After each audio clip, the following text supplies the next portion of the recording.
"You're here to steal it." The words echoed in the concert hall, this stunning, secret place my husband built. My late husband's cousins, Leo and Vince, stared at me, their faces white. The foreign buyers glanced nervously at their lawyers, and the executive from Google, he just watched me, waiting. "And you," I said, locking eyes with the buyers, "are here to illegally purchase stolen U.S. strategic tech."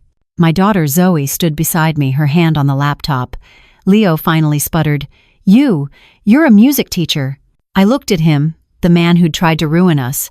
"And you're a criminal." But that explosion was just the final crack in a foundation that had been crumbling for weeks. To understand how a grieving widow ended up cornering a room full of corporate villains, we have to go back to the beginning, to the funeral, and the insulting words that started it all. That funeral was 3 weeks ago, but I can still smell the lilies. They were everywhere, suffocatingly sweet, a floral anesthetic for the rawest, most profound pain I'd ever known. The house was full of quiet murmuring and the clinking of casserole dishes, the classic American grief buffet. Neighbors I hadn't seen in months brought baked ziti and sad eyes, patting my arm and saying, "He was a good man," before moving on to the cheese plate. I was floating, a ghost in my own home, just nodding and trying to remember how to breathe. That's when Leo cornered me. Mike's cousin, his business partner. Leo always moved like a shark, all smiles and sharp angles. He wore a suit that probably cost more than my first car, and his cologne bulldozed the scent of the lilies. He put a heavy, comforting hand on my shoulder. I flinched. "Elena," he said, his voice a low, sympathetic purr. "I'm crushed, we all are. Just gutted." I nodded, my throat too tight to speak. "But we need to be realistic," he continued, his thumb starting to rub little circles on my shoulder blade. "Mike's hobby project upstate, that liar thing, it's a massive drain on the estate. A black hole. You need to let us sell it. Liquidate it. You wouldn't understand the finances, but it's what's best." I just stared at the pattern on our entryway rug, the one Mike and I argued over at a garage sale. "You wouldn't understand the finances. I have a PhD in musicology. I can decode the complex harmonic language of a 15th century motet, but Leo was telling me I couldn't grasp a balance sheet. I was just the emotional widow. I didn't have the energy to fight, so I did what was expected." I nodded. "Okay, Leo, whatever you think." He smiled, a quick, satisfied flash of white teeth. "Good. You focus on you. We'll handle the messy stuff." He gave my shoulder a final proprietary squeeze and moved on, grabbing a shrimp from a passing tray. I watched him go, feeling a cold, hard knot form in my stomach, something heavy and still beneath the roiling sea of grief. A week later, that knot was still there, sitting with me in the sterile conference room of the estate lawyer's office. The air smelled like old paper and expensive floor wax. Leo and his younger brother, Vince, who was Leo's shadow, all silence and spreadsheets, sat across from me. Mr. Harding, the lawyer, was a kind, precise man who looked like he'd been born in a 3-piece suit. He went through the will. It was standard, just like we'd planned. The house, the joint accounts, the 401k, the life insurance, everything to me. Then he got to the last page. "And then," he said, adjusting his glasses, "there is the matter of the Liar Project, the property and associated assets in the Hudson Valley." Leo leaned forward, folding his hands on the polished mahogany. "Right, the Liar. As we discussed with Elena, it's a significant financial liability, a shell for Mike's. Tinkering. The company is prepared to formally absorb the asset, make the debt disappear. Elena won't have to worry about a thing." Mr. Harding just blinked. He looked down at his papers, then back at Leo. "That's not quite right, Leo. I've run the numbers. The property is owned free and clear. There is no debt. In fact, it seems to have zero operational overhead. And it is not willed to the company, or to the estate, for that matter." Leo's smile faltered. "What are you talking about?" "Mike purchased and structured it through a separate private trust," Mr. Harding explained, his tone level. "A trust whose sole beneficiary is Dr. Rostova. The property, the building, and all its contents belong exclusively to Elena. Along with this, he slid a small sealed box across the table. It wasn't a banker's box, just a simple, elegant black box, the kind you'd get a nice watch in. Leo and Vince stared at it like it was a snake. My hands trembled as I lifted the lid. Inside, there was almost nothing. Just a bed of black velvet. On it lay a dried purple flower, an anemone from our wedding bouquet, and a single, heavy, brushed metal USB drive. No label, no brand, just a solid, cold piece of metal. "Elena," Mr. Harding said, his voice softening. "Mike left one final, personal instruction with me. He was very specific that I was to deliver it to you only when you were alone." He glanced at Leo and Vince. "But given their assertions, I think it's appropriate to share it now." He left a sealed note for me to read. He picked up an envelope, broke the wax seal, and read. "He said to tell you, the key to the liar is the USB. And the password." Mr. Harding paused, looking at the paper again, as if to ensure he was reading it correctly. "The password is the first impossible choice." The room was silent. "The first impossible choice," I whispered. It made no sense. Leo burst out with a short, ugly laugh. "Tinkering," he scoffed, shaking his head. "More of his cryptic games." "Jesus, Mike, even now." He turned to me, his sympathetic mask back in place. "Elena, this is just sad." He was clearly unwell, spiraling. "Don't worry about it. Give us the drive. We'll have our IT guys crack it, see what's on there, and handle the cleanup." He reached his hand across the table. I looked at his manicured fingers. I looked at the cold metal drive in my hand. You wouldn't understand. The fog of grief in my head parted, just for a second, and in that tiny, clear moment, I felt a spark. It wasn't anger, not yet. It was defiance. "No," I said. The word was quiet, but it landed like a brick in the silent room. Leo's hand froze. "What?" "No," I said again, my voice stronger. I curled my fingers around the USB drive, its metal edges digging into my palm. "I'll handle it." I stood up, my chair scraping against the floor. "Thank you, Mr. Harding. You can send me the papers." I walked out, leaving Leo and Vince staring at my empty chair, their mouths open. I sat in my old Subaru for 20 minutes in the parking garage, the engine off, just clutching that drive. The air was cold, smelling of concrete and exhaust. The first impossible choice. It was a riddle. And Mike loved riddles. He was the cybersecurity genius, the one who saw patterns in pure data. I was the music historian, the one who saw history and emotion in patterns of sound. We were an odd couple. He called me his analog decoder. He'd come home from a 14-hour day of coding, and he'd sit and listen to me talk for an hour about how Shostakovich hid his own name in his string quartets as an act of defiance. He loved that. He loved the idea of a secret, hidden in plain sight. The first impossible choice. I racked my brain. The choice of what college to go to, what car to buy, the house? No, those were our choices. The note said the first. It felt singular. It felt intimate. That night, I was in his study. The room still smelled like him, like old books, coffee, and that faint, clean scent of his soap. I plugged the USB drive into my laptop. A single glowing password prompt appeared on the screen. I typed, "Marriage, access denied." I typed, "Hudson, access denied." I typed, "Eniom, access denied." I sat back, staring at the blinking cursor. My husband of 20 years, the man I thought I knew better than myself, had built a secret life. He'd left me a fortress he called the liar, and he'd locked the door. And in my grief, I was just beginning to realize he hadn't just left me a key. He'd left me a puzzle, and I had no idea what was waiting on the other side. That puzzle tormented me for 2 days. I'd go to campus, teach my seminars on autopilot, my mind a million miles away, chewing on the phrase, "the first impossible choice." I'd sit in my car in the university parking lot, my laptop balanced on my knees, trying new combinations.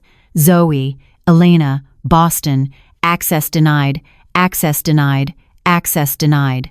I was locked out of his secret, and in a way, locked out of my own life. Leo's words hung in the air.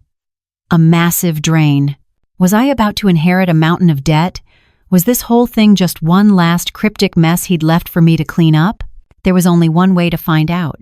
On Saturday morning, I got in my 10-year-old Subaru, the one with the check engine light that never goes off, and the lingering smell of Zoe's high school soccer cleats. I grabbed a coffee from the drive-thru, the cup hot in my hands, and I just drove. I drove north, out of the city, up the winding roads of the Hudson Valley. The farther I got, the more the concrete skyline melted into a riot of autumn color, fiery reds, shocking oranges. It was beautiful, but I couldn't feel it. I just felt numb, my knuckles white on the steering wheel. Mike always called this his sanity drive. He'd come up here to think, or so he said. Was he coming up here to meet someone?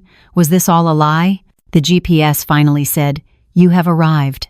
I turned onto a private gravel road, the stones crunching under my tires. The road wound through a thicket of pine trees, and I felt a pang of fear. I was completely alone out here. Then the trees cleared, and I saw it. It wasn't a project. It wasn't a shell. It wasn't a tinkering shed. It was a building, a stunning piece of modern architecture, all dark cedar and glass, designed to look like a simple, elegant barn. It sat on a hill, overlooking a quiet stretch of the river. It was minimalist, expensive, and absolutely silent. I parked my dusty Subaru next to a brand new, top-of-the-line generator that was bigger than my car. "Zero operational overhead," Mr. Harding had said. I guess so. My hand was shaking so hard I could barely get the key in the lock. The key wasn't to the building itself, it was to a heavy-duty security box by the door. I opened it, and inside was a simple key card. I swiped it. A quiet electronic thunk echoed, and the massive cedar door clicked open. The smell hit me first. Not dust, not old junk. It smelled like a brand new instrument, like cedar and rosewood, and the faint, clean scent of acoustic felt. I stepped inside, and I forgot to breathe. It wasn't an office. It wasn't a server farm. It wasn't a man cave. It was a room, a perfect small concert hall just for one. The walls were covered in custom-cut acoustic panels. The floors were polished white oak. The light was warm, coming from recessed fixtures that made the wood glow. The silence was absolute. Not just quiet. It was a tuned, soundproofed absence of sound. And in the center of the room, on a small, raised platform, was the impossible. It was a piano. But it wasn't just a piano. It was a Bosendorfer Imperial, the king of instruments. 9.5 feet of polished ebony, with its 97 keys, the 9 extra black keys in the bass that most people never even touch, but that vibrate sympathetically, giving the whole instrument a sound like an entire orchestra. I hadn't seen one in person since my conservatory graduation. I hadn't touched one since my final recital, 25 years ago. This was the dream, the one I'd given up. You don't just buy one of these. They cost more than a house. You commission them, you wait years. I walked toward it like I was in a dream. My feet echoed on the oak floor. I reached out a trembling finger and touched the lid. It was real. I sat on the bench. It was the exact height I preferred. I lifted the fallboard, revealing the pristine, ivory and ebony keys. And on the music stand, there wasn't a book of Bach or Chopin. There was just a single, leather-bound volume.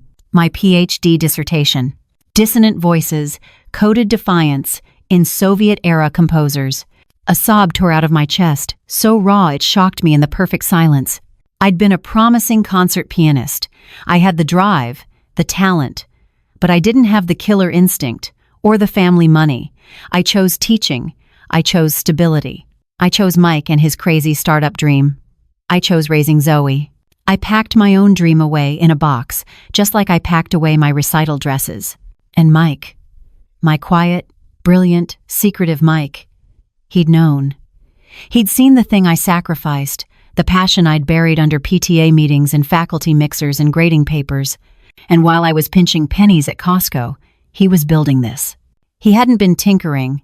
He hadn't been having an affair. He'd been building a shrine to the woman I used to be. I looked at the impossible piano. This monument to my lost self. Leo's words came back to me. You wouldn't understand the finances. Oh, I was beginning to understand. This wasn't a black hole. This wasn't a liability. This was a declaration. I looked from the piano to my dissertation on the stand. I thought of the locked USB drive in my purse.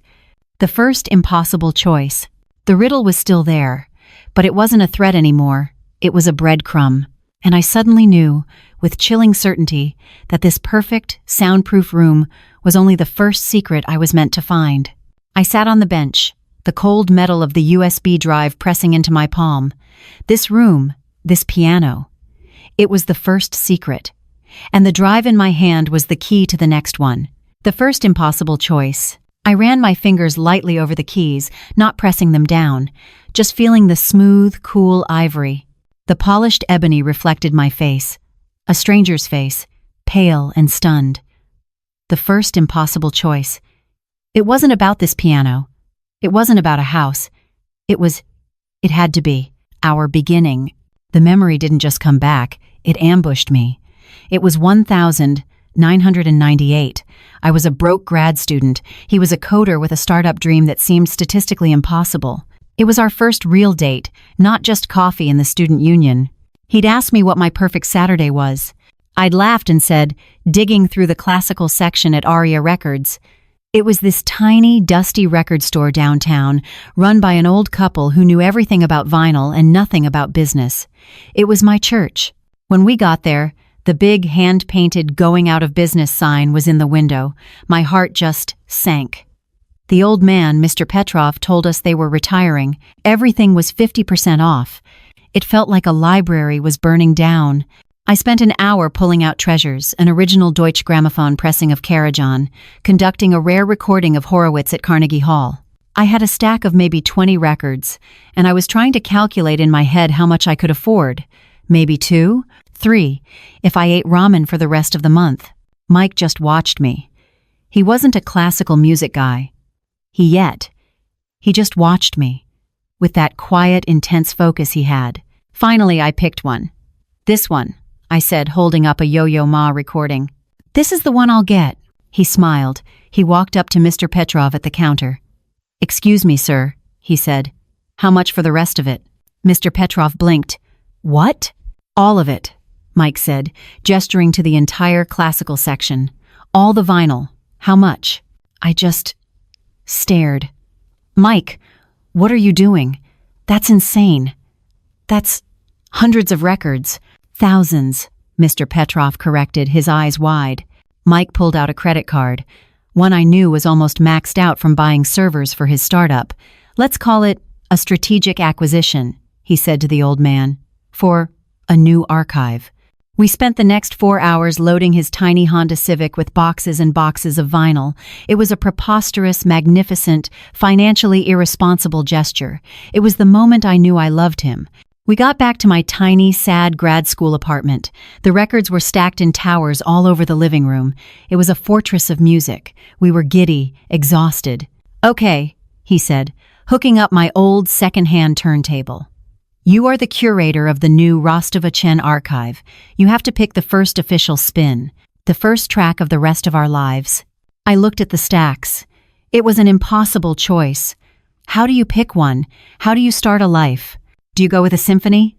A concerto? A solo? My eyes landed on one I'd found buried in the back. A 68 recording. Simple, elegant, profound. I pulled it from its sleeve, my hands reverent. Bach. The Goldberg Variations. I put the needle on the record, the soft crackle, and then the opening aria. Simple, perfect, a beginning. Mike had smiled. The first impossible choice, he'd whispered, and you nailed it. My breath caught. I scrambled in my purse for my laptop, my hands shaking so hard I almost dropped it. I set it on the polished piano lid, the 21st century violating the 19th. I plugged in the USB drive. The password prompt glowed. My fingers hovered over the keys. I typed Goldberg 1998. Access granted. The drive opened. It wasn't a mess of files. It was a single, clean desktop. On it were a dozen folders, all locked, all with cryptic names. Project DSCH. The insurance policy. Leo and Vince. Personal. The Cayman transfer. My blood ran cold. Cayman transfer, but on one side of the screen, there was one single, unlocked video file. It was just titled, Play Me First, L. I double-clicked. The video popped open, and my heart stopped. It was Mike. He was in this room. This room. I could see the edge of the Bosendorfer in the shot. He wasn't sick in the hospital, Mike. He looked tired. Thinner than I remembered, with shadows under his eyes I'd chalked up to work stress. But it was him, his eyes, clear and focused. He smiled, that small, crooked smile that always felt like it was just for me. "Elle," he said. His voice, clear and strong, filled the soundproof room. I choked back a sob. "If you're seeing this, I'm gone. And I'm sorry. I'm so sorry." I didn't have time to explain everything, but I knew you'd get in. I knew you'd remember. He leaned in, his expression turning hard. "All business. I don't have much time, so listen. The liar, this place. It's yours, but it's also the vault. Leo and Vince. They're in trouble. Deep trouble. They've been trying to sell my main patent, Project DSCH. They think it's theirs. It's not. They've been trying to sell it to some very, very bad people. They're going to come for you. They're going to tell you you're emotional, that you don't understand. They're going to try and bully you into giving this all up. Don't." He looked right into the camera, right into me. "The keys to the rest. They're all in your head. In our history. Just like this one. They think you're just a music teacher, Elle. They have no idea who they're dealing with." The video ended. The screen went black, reflecting my stunned face. Patent? Foreign buyers? Leo hadn't just been an insensitive jerk at the funeral. He'd been hunting. He was actively trying to steal from me, from Mike's legacy. I looked at the locked folders. Project DSCH. I suddenly felt like I was standing at the edge of a cliff, the wind at my back. Mike hadn't just left me a sanctuary. He'd left me an arsenal. An arsenal. That's what he'd left me. My mind was spinning, trying to process the implications. Patent, foreign buyers, bad people. This was so far out of my depth. I was a music historian. I taught 9-year-olds how to listen to Beethoven. I wasn't a corporate spy. I sat there in the perfect, heavy silence of the concert hall, the black screen of the laptop reflecting my own terrified face. My first instinct was to call the police. But what would I say? My dead husband left me a video saying his cousins are bad. They'd think I was crazy. No. The first person I had to tell, the only person I could trust, was Zoe. My daughter. She was 22, brilliant, ambitious. She was a tech kid, just like her dad. She'd just graduated and was neck-deep in her own startup, some app that was supposed to streamline something. I never quite understood it, but I was endlessly proud of her drive. She would understand the tech side. She would know what Project DSCH meant. My phone felt like a 50-pound weight in my purse. I pulled it out, my hands still shaking, and hit her on speed dial. The buzzing of the ringer felt like an alarm bell in the soundproof room. "Hey, Mom," she answered, her voice clipped and fast. I could hear a keyboard clacking in the background. "I'm in the middle of a pitch deck. What's up?" "Zoe." "Hi, honey. I'm at the property, the one in the Hudson Valley." The clacking stopped. "You're where? Why?" "Mom," Uncle Leo said he was handling that. It's not what he said, Zoe. It's beautiful. You have to see it. Can you come? Please? I need to show you something. I need to talk to you." There was a long pause, a heavy sigh. "Mom, I really don't have time for a field trip. Uncle Leo and Uncle Vince are taking me to dinner with some of their investors tonight. It's a huge deal for my startup." "Zoe, please," I said, and I hated the desperate, pleading sound in my own voice. "This is important. This is about Dad." Another pause. More frustration. Fine, I'll drive up. But I've only got an hour. Seriously, Mom, I've got to be back in the city by 6. She hung up. I spent the next hour pacing the oak floors, a cold dread mixing with the shock. I was going to show her the video. We'd be in this together. We'd figure out the next step. We were a team, always had been. I heard her Tesla pull up the gravel drive, way too fast. The door to the sanctuary slammed open, and she stalked in, not with curiosity, but with a kind of brittle anger. She was in her startup uniform, a sharp black blazer, jeans, expensive sneakers. Her hair was pulled back in a severe ponytail, and she was staring at her phone. "Okay, I'm here," she said, not looking up. "This place is a lot. Seriously, what is this, Mom?" "A rich guy's panic room. This is what Dad was blowing money on." "Zoe, look," I said, gesturing to the Bosendorfer. He built it for me. She finally looked up from her phone. She scanned the room, her eyes landing on the piano. But there was no awe, no wonder, just calculation. That's a Bösendorfer Imperial, she said, her voice flat.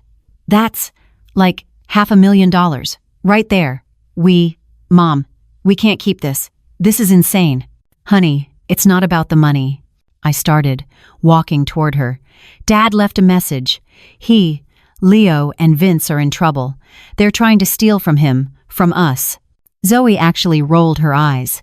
She crossed her arms, striking a pose of pure millennial impatience. Oh my God, Mom, please don't. Uncle Leo warned me you might be confused, that you're grieving, and that you might start seeing conspiracies. Confused. I felt a hot flash of anger. He said I was confused. He said you're being sentimental, she snapped, her voice rising. And he's right. You're a music teacher, Mom. You don't get this stuff. Dad was the genius, but Uncle Leo ran the business. He's just trying to protect the estate. He's trying to protect us. I just stared at her. This was my child. This was the little girl I'd taught to play chopsticks on our beat-up upright piano. Zoe, I said, my voice dangerously quiet. He called me a music teacher. And you're agreeing with him. Yes, because it's true. The words exploded out of her. You live in your world of old books and dead composers. You don't know what's at stake. You know what I've been doing for the last 6 months? I've been failing. That's what. My startup? It's dead. I burned through the seed money. I was $80,000 in debt. My hand flew to my mouth. What? Zoe, why didn't you tell me? We could have. Could have what? She laughed, a bitter, ugly sound that didn't belong to her. Sold your Subaru? Taken out a second mortgage? You don't have that kind of money, Mom. But you know who does. I didn't want to hear it. Uncle Leo, she said, her voice dropping, full of a terrible, misplaced gratitude. He saved me. He wrote one check, $80,000, wiped the slate clean. No questions asked. He said, that's what family is for. He's family, Mom. He's trying to help us.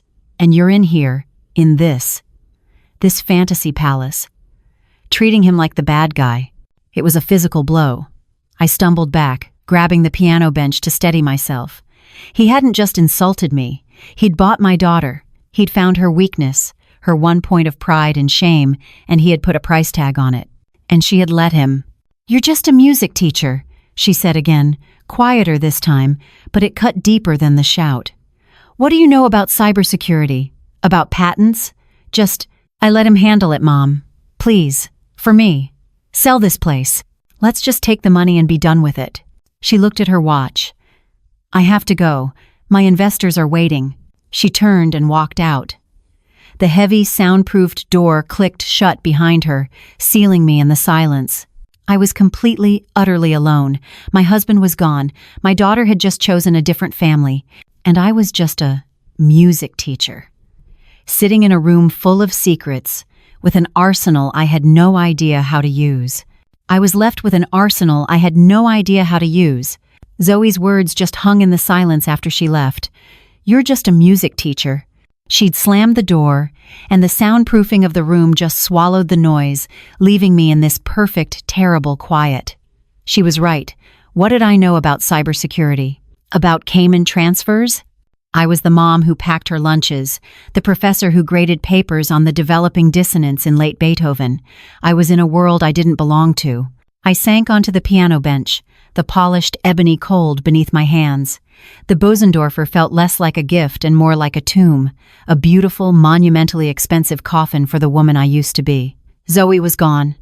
Mike was gone. I was alone, haunted by a video and a screen full of locked folders. Project DSCH. The Cayman transfer. It was a language I didn't speak. Zoe's voice was a cruel echo. Just a music teacher. It wasn't just an insult. It was a dismissal. It was the final judgment on my entire life. All those years of study, the late nights in the library, the passion for my subject, it all amounted to nothing. A hobby. A soft skill in a hard world. Mike was the genius. Leo was the businessman.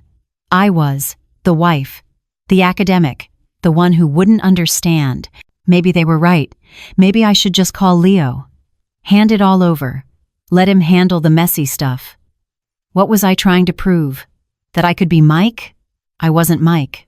I couldn't even guess his passwords. The Goldberg one was a fluke, a lucky guess. I was out of my depth, and I was about to drown.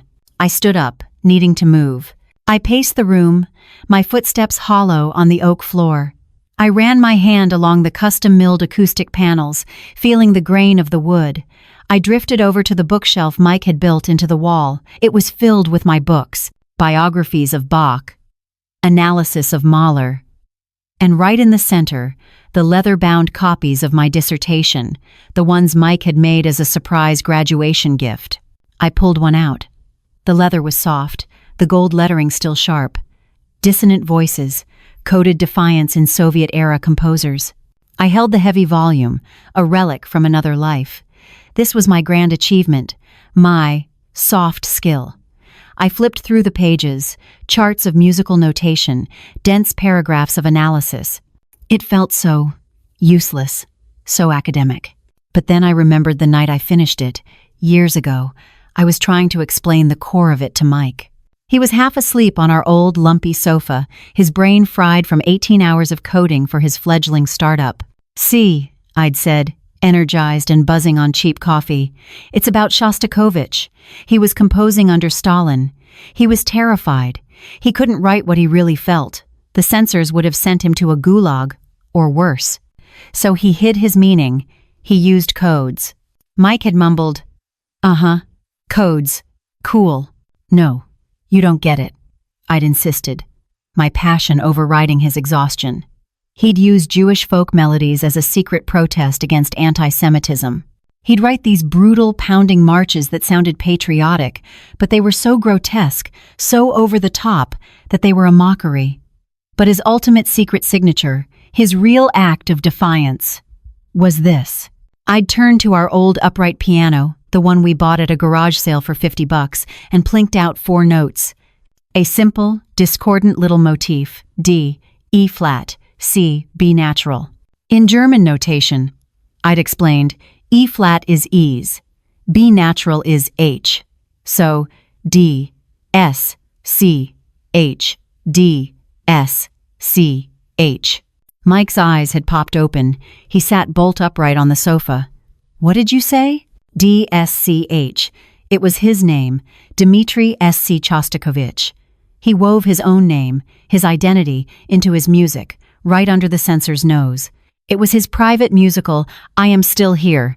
I'd expected Mike to nod and go to bed, but he scrambled for a napkin and a pen. His eyes, which had been dull with exhaustion, suddenly lit up. He wasn't just listening, he was vibrating. "So, wait," he'd said, scribbling. He embedded a non-obvious data string, his signature, inside a seemingly normal protocol, to bypass a hostile observer. "The motif is the message and the signature." "Yeah," I'd said, baffled by his intensity. It's just a musical motif. A code." "No, El," he'd said, his pen flying across the napkin. "It's not. It's encryption. It's a key. It's proof of identity hidden in plain sight. A censor's key. That's genius." He had stayed up all night, sketching out what would become the kernel of his first major patent. He always said I gave him the idea, that my dead composer gave him the key to modern cybersecurity. The memory faded. I was back in the soundproof hall, my dissertation heavy in my hands. I looked at the laptop, still open on the Bosendorfer. My eyes scanned the list of locked folders. The insurance policy, the Cayman transfer, Leo and Vince, personal. And there it was. The biggest file, the one that must hold the patent, the one he'd mentioned in the video. Project DSCH. My breath hitched. It wasn't a random jumble of letters. It was a code. It was his code, the one I had given him. DSCH. Zoe's words came back, but this time they had no power. "You're just a music teacher." My hands were no longer shaking. They were steady. I put the dissertation down on the music stand, right where Mike had left it. I sat on the bench. I pulled the laptop toward me. They thought he was the only genius in the family. They thought I was the emotional wife, the one who wouldn't understand. Leo and Zoe, They saw my knowledge as a liability. But Mike saw it as a weapon. He knew they would underestimate me. He knew they would dismiss me. And he knew, when the time came, that I wouldn't be just a music teacher. I would be the only one in the world who could decode his message. I clicked the locked folder. The password prompt appeared. My fingers, the fingers of a concert pianist, moved over the keyboard. I typed the 4 letters, DSCH, and I hit enter. There was a soft click, an almost imperceptible digital snap. For half a second, nothing happened. The screen just hung there, that blinking cursor mocking me. Access denied. I was wrong. It was just a stupid, sentimental guess. Then the password prompt vanished. The folder icon, Project DSCH, shimmered and opened. It wasn't a messy desktop. It wasn't a jumble of files. It was a war room. My husband, my quiet, methodical husband, had laid it all out. The screen was a grid of neatly labeled subfolders, a chilling testament to his foresight. Leo, Vince, encrypted. Emails. Cayman. Account. Flow. Foreign. Conglomerate. Comms. And one that made my blood run cold. Zoe. Startup. Shell. Co. My hand, the one not on the mouse, gripped the edge of the polished Bosendorfer bench. The wood felt grounding, the only solid thing in a world that was tilting off its axis. I clicked on Foreign, Conglomerate, Comms. It was an email chain, but not just emails. Mike, the white hat hacker, had somehow gained access to their servers. This was their internal chatter. They weren't just bad people. They were a sanctioned foreign entity.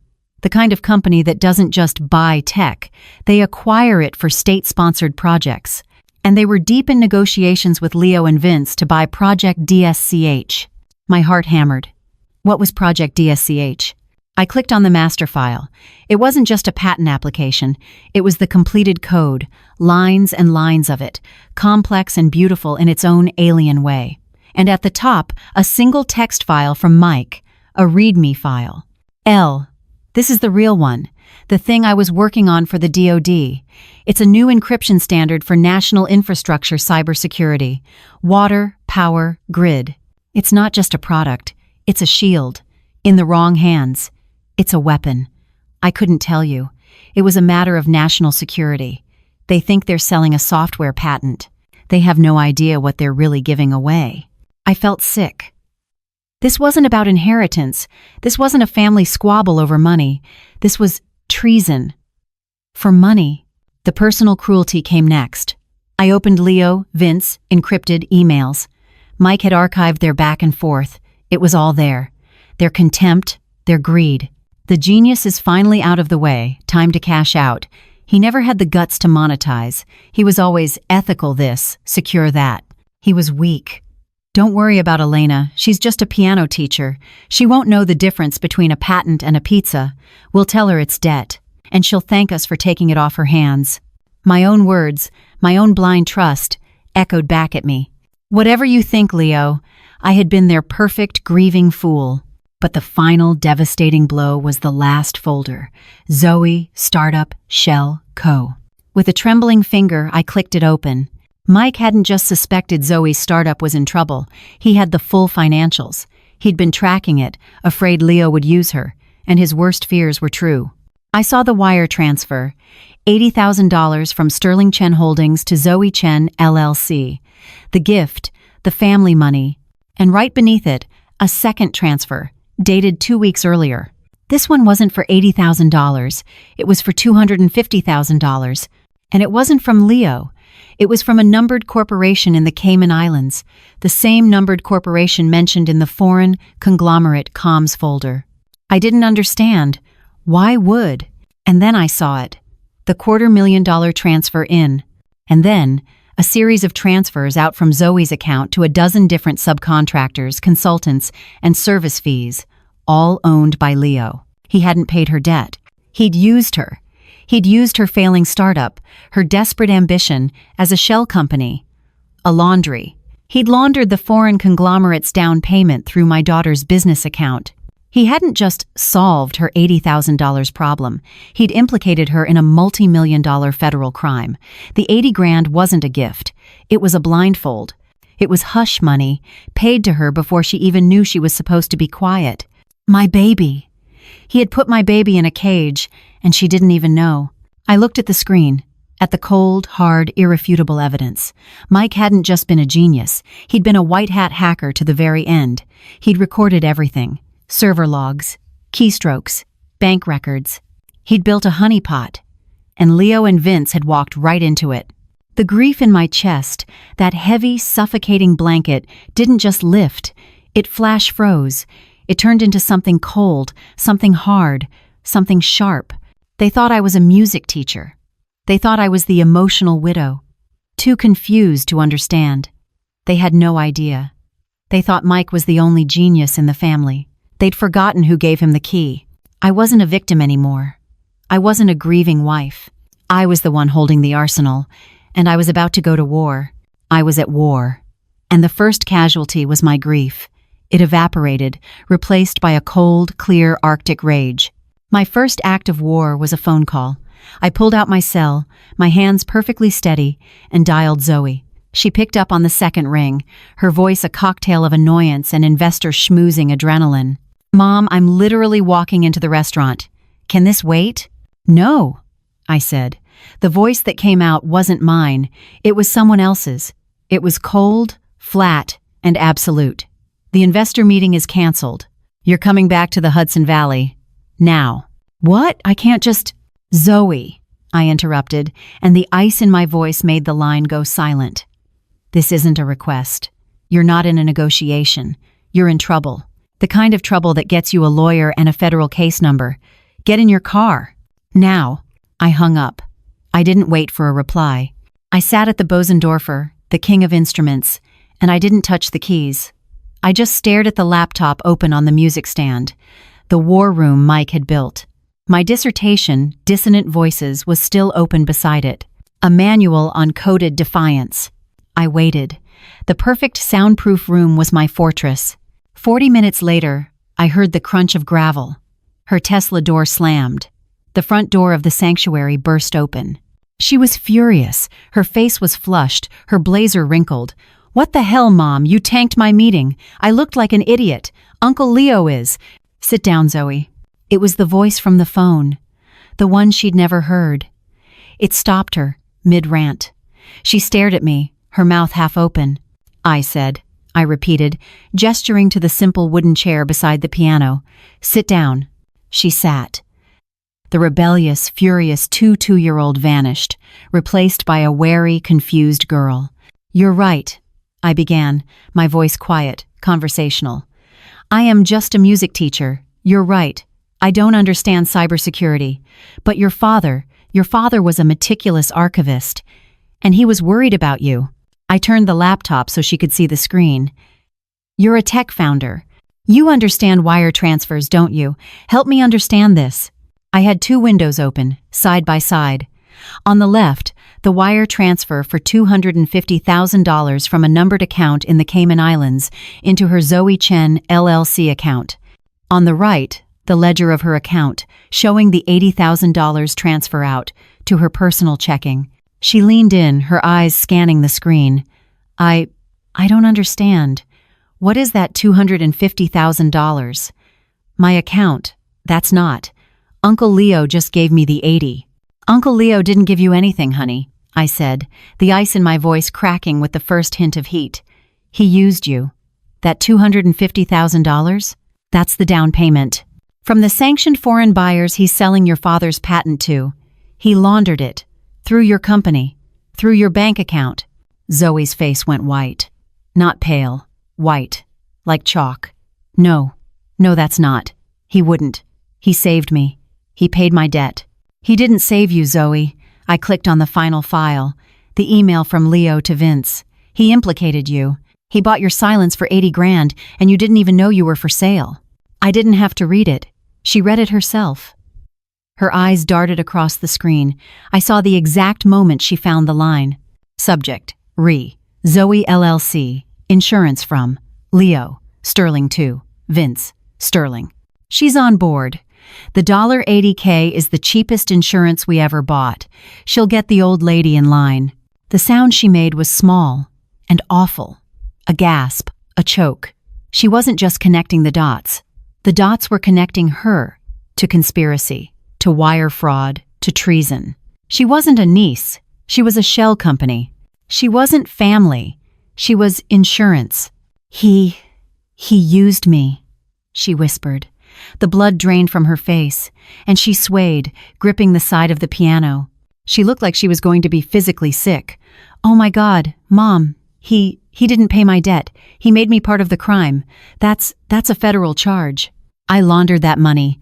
Oh my God, oh my God." She buried her face in her hands, her shoulders shaking. Not with sadness, with pure, undiluted terror. I waited. I let the silence stretch, let the full weight of her Uncle Leo's betrayal crush her. Finally, she looked up. The fear was still there, but beneath it was something new, something I recognized. It was the Chen family rage. It was the same cold, clear fire I felt in my own chest. She was her father's daughter, all right. "They're not just stealing from Dad," she said, her voice a hoarse whisper. "They're trying to send me to prison." "Yes," I said. She wiped her face, her hands no longer shaking. She looked at me, really looked at me, for the first time since her father died, not as her sentimental mother, not as the confused widow. She looked at me like I was the only person on earth who could get her out. "They think Dad was the only genius in the family," I said, my voice quiet. "They think I'm a music teacher who wouldn't understand. And they think you're a naive kid they could buy for 80 grand. I closed the laptop. The click of the lid was finite, final. "They are wrong," I said, "on all 3 counts." Zoe stood up.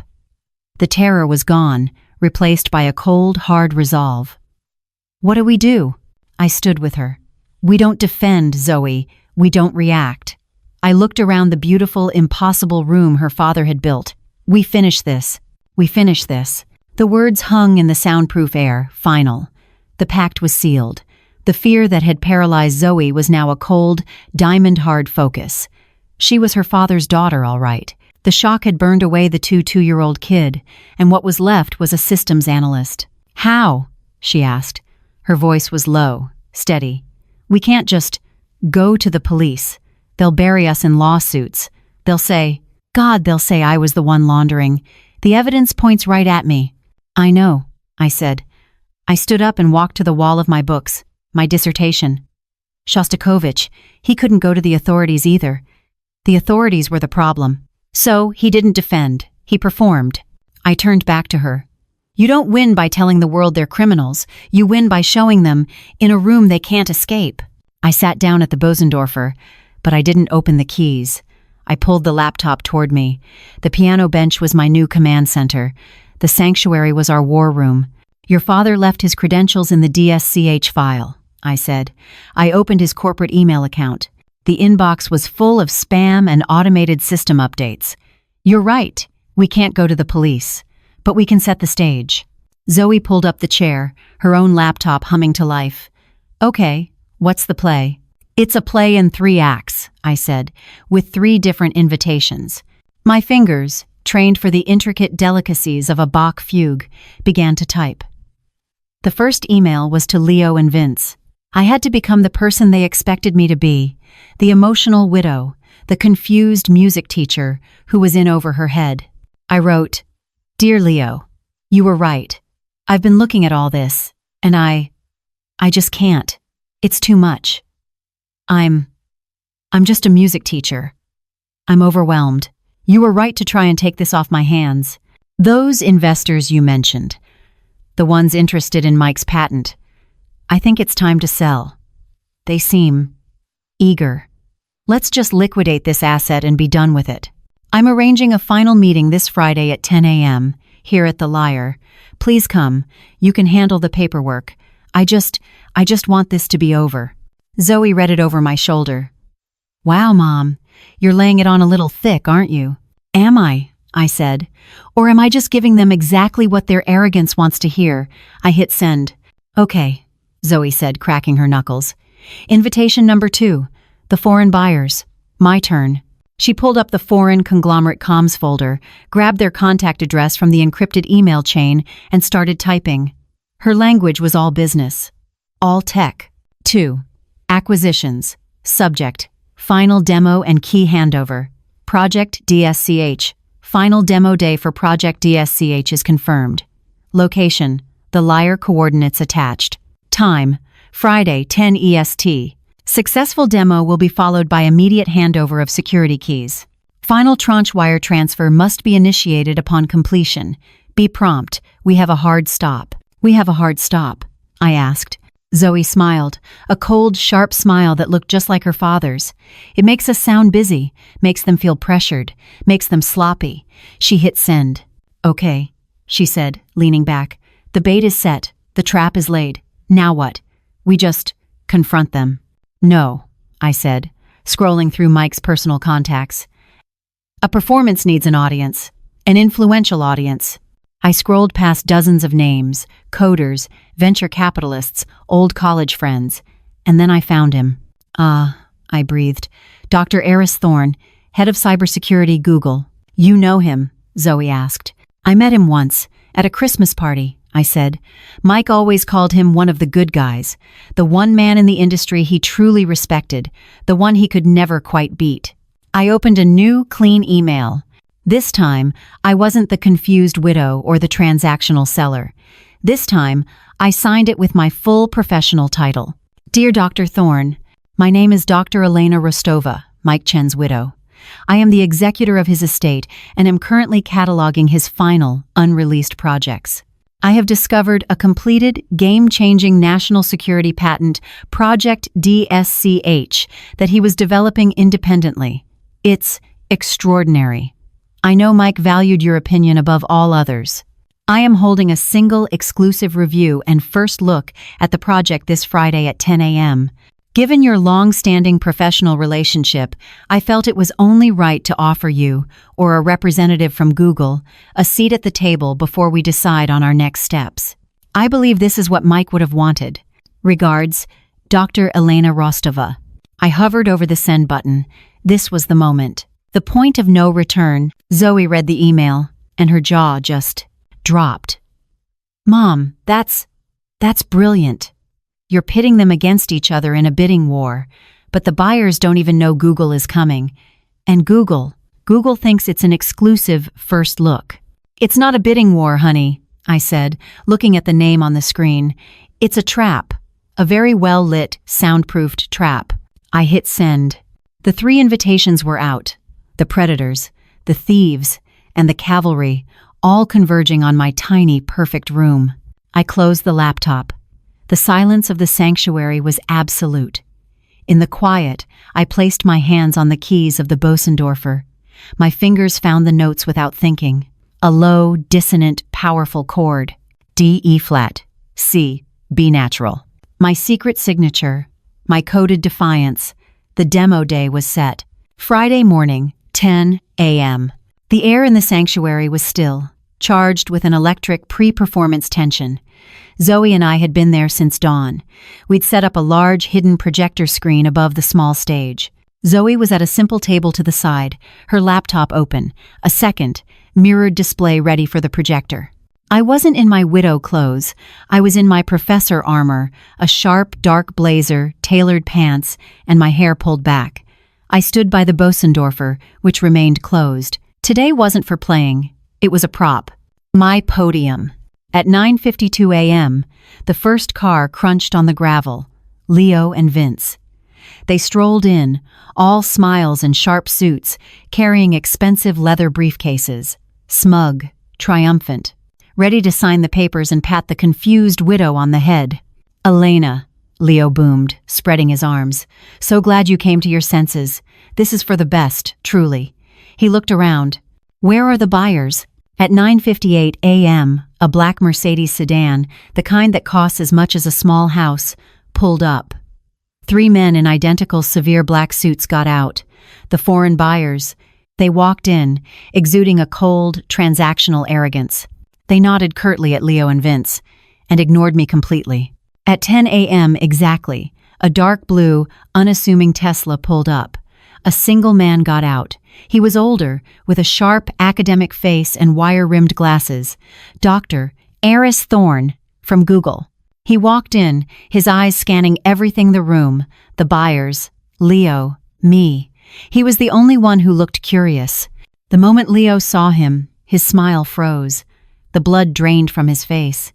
"Eris," Leo stammered. What the hell are you doing here?" Dr. Thorne raised an eyebrow. "Leo, I was invited by Dr. Rostova." An exclusive look. "Elena, what is this?" Leo hissed, turning on me. This was a family matter, a private sale. The buyers looked confused, their eyes darting between Leo and the Google exec. The trap was set. The cage door was shut. I walked onto the small stage, Zoe's steady, quiet presence just to my left. "Good morning, gentlemen," I said. My voice, amplified by the room's perfect acoustics, cut through the tension. "Thank you all for coming." I looked at Leo and Vince, their faces a mask of confusion and growing fury. "Leo, Vince, you're here to finalize the sale of my husband's work." I turned to the three men in black suits. "To our guests, you're here to steal it." And finally I looked at Dr. Thorne, who was watching me with a sudden, intense focus. "And Dr. Thorne, you're here to legally acquire it." The room exploded. "What is this nonsense?" one of the buyers barked, his accent thick. "We have a deal." "Elena, you're hysterical," Leo shouted, his face turning a blotchy red. "You're confused. You don't know what you're talking about." "Am I?" I said, my voice dangerously quiet. "I am just a music teacher, after all. I'm emotional. I wouldn't understand the finances." I looked at my daughter. "Zoe." Zoe's fingers tapped the keyboard. The projector flared to life, illuminating the wall above my head. It was the email, the one from Leo to Vince. The subject line, "Zoe LLC Insurance," was projected 6 feet high, and right below it, the line that hung in the air like a death sentence. "She's on board. The $80K is the cheapest insurance we ever bought. She'll get the old lady in line." The silence in the room was absolute. It was so quiet I could hear Leo's sharp, panicked breathing. Dr. Thorne let out a low, soft, "Damn." Vince looked like he was going to faint. That's taken out of context." Leo sputtered, but the words were hollow. "And to our guests," I continued, turning to the buyers, whose faces had gone from arrogant to alarmed. "I'm afraid you weren't just buying a software patent. You were misled." I nodded at Zoe again. She clicked. The projector now showed the header for the Project DSCH file. The official United States Department of Defense seal was clearly visible. "Project DSCH," I announced, "is a state-of-the-art national security patent for the protection of the entire U.S. power grid. You are currently, and very publicly, attempting to purchase stolen American strategic technology." The buyer's lawyer was on his feet, whispering frantically into his phone. "But my husband, gentlemen," I said, was thorough. My voice dropped, and I leaned into the silence. "The demo he gave you? The code you've been testing? That wasn't the patent. That was a honeypot." I paused, letting the word land. "Every byte you've downloaded, every server you've routed through, every single keystroke has been reporting back to a special task force at the Department of Justice, who are very interested in your other clients." I looked around the room, at the ashen-faced buyers, at Dr. Thorne, who was staring at me, a look of pure, unadulterated awe on his face, and finally, at Leo and Vince, 2 small, greedy men, trapped and exposed in my temple of music. "You," I said, my voice ringing with the clarity of a single perfectly struck piano key, "are a criminal. You're a criminal." The words just hung there, in the perfect, tuned silence of the room. For a second, nobody moved. It was a tableau. Leo, his face mottled red and white, a mask of disbelief. Vince beside him, looking like a ghost, transparent and shaking. Dr. Thorne, his expression unreadable, calculating, and the foreign buyers, suddenly realizing the door they'd walked through was a trap. The buyers were the first to break. They didn't shout. They didn't protest. They were professionals. Their lawyer, who had been silent, was suddenly in motion. He didn't speak to me. He didn't speak to Leo. He grabbed his client's arm, hissed something in a language I didn't recognize, and pulled him toward the door. They were a silent, black-suited stampede. They didn't make a sound, but the panic was a physical force, a cold wind in the room. They were out the door in seconds, I heard the frantic crunch of gravel, the squeal of tires as their Mercedes tore down the private road. They had vaporized. The room felt huge now. It was just us, the players who mattered. Dr. Thorne, the Google exec, was the next to move. He slowly, deliberately adjusted his wire-rimmed glasses. He looked from the projector screen still burning with Leo's cheapest insurance email to Zoe, then to me, standing by the piano. He didn't smile. He did something better. He nodded, a small, deep, academic bow of respect. "Dr. Rostova-Chen," he said. The sound of my full professional title in that room was a vindication. He wasn't talking to the widow. He wasn't talking to Elena. "Your husband," he said, his voice quiet but carrying, "was a brilliant man. It appears he married his equal." My breath caught. It wasn't a compliment. It was a statement of fact. His equal. The words landed with a physical weight, settling something deep in my chest that had been rattling loose since the funeral. Dr. Thorne walked toward me, pulling a business card from his wallet. He ignored Leo completely. "The honeypot. It's magnificent. Truly. A work of art." He placed his card on the polished lid of the Bosendorfer. "We at Google would be honored to discuss a legitimate acquisition of Project DSCH. We will, of course, have our team follow up with the Justice Department regarding their interest. Our offer, Doctor, will be substantial, and it will be correct." He gave me one last appraising look. "I'm very glad Mike had you." And with that, he turned and walked out, calm, professional, and unhurried. The future had just walked out my door, leaving a multi-million-dollar deal on my piano. The room was left with nothing but the past. The silence that descended was heavier, more suffocating than before. It was just me, Zoe, and the two men who had been my family. Vince, Leo's shadow, just collapsed. He sank into one of the wooden chairs, his head in his hands, a broken, whimpering sound coming from him. But Leo was a cornered rat, and cornered rats always bite. He tried to laugh. It was a dry, ugly, cracking sound. So what? You think you've won? You stupid woman. You've blown it up. You've blown up the biggest deal of our lives. For what? A little revenge. He was still trying, still jabbing, looking for the emotional widow he could wound. I just watched him. I didn't say a word. I let his voice echo in the room, let him hear the ugly, desperate sound of his own ruin. The silence panicked him. He changed tactics. The rage dissolved, replaced by a greasy, desperate pity. "Elena, please." He took a step toward me. I made a mistake. A bad judgment. I was in trouble. I had debts. You don't understand the pressure. You can't do this to me. We're family. Family. The word he used as a weapon. The word he'd used to buy my daughter for $80,000. I looked at Zoe. She was standing tall, her arms crossed, her expression pure, cold ice. She wasn't his victim anymore. She was my witness. "You used my daughter, Leo," I said, my voice cutting through his plea. "You used her as a shield. You used her as a shell company. You were going to let her take the fall for you. No, I was going to protect her. I would have. You wrote," I said, pointing to the screen, where his words still burned, "that she was cheap insurance. That's all she was to you. That's all we were to you." He looked at the screen. He looked at me. He knew. There were no more angles, no more maneuvers. It was over. I walked to the massive cedar door. I pulled it open. The clean, cold autumn air rushed in, and it felt like I was clearing the room of a poison.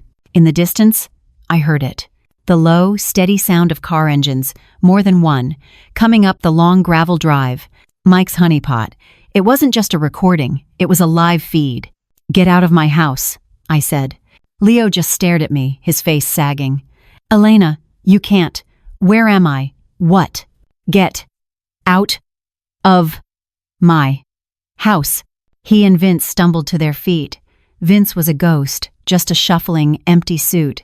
Leo, the shark, was now just a man, his expensive briefcase suddenly looking like a cheap, hollow prop. They walked past me, through the doorway, and onto the porch. And then they froze. Two black SUVs, the kind with the dark, tinted windows and government plates, were rolling to a stop. They weren't here for me. Leo turned, his face a mask of pure, primal terror. I didn't smile. I didn't say a word. I just watched as two men in dark suits and official windbreakers stepped out of the lead car and walked toward him. "Mr. Leo Sterling," one of them said, his voice flat and official. "We have a few questions for you." I stepped back inside. I pulled the heavy, soundproofed door shut, leaving them to their fate. The click of the lock, echoing in the perfect, quiet room, was the most satisfying sound I had ever heard. That final, satisfying click was the end of a chapter. It was the sound of a door closing on grief, on betrayal, and on the woman I had been. It was also the sound of a new door opening. 6 months later, I stood in the exact same spot, but the room was unrecognizable. The silence was gone. It was filled with life. The sound of a complex Chopin etude, played with passion but not quite perfection, filled the air. The sanctuary was no longer a secret. It was no longer a fortress. The lyre was now the Chen Rostova Foundation for Music and Ethical Tech. After the fallout, everything had happened fast. Dr. Thorne and Google had been true to their word. Their acquisition of Project DSCH was swift, professional, and very substantial. The Justice Department, armed with Mike's impeccable honeypot data, had been equally swift. The foreign conglomerate vanished from U.S. soil. Leo and Vince, well, their legal troubles were just beginning. The charges were serious. Treason, wire fraud, conspiracy. A laundry list of felonies that would keep them busy for years. And Zoe?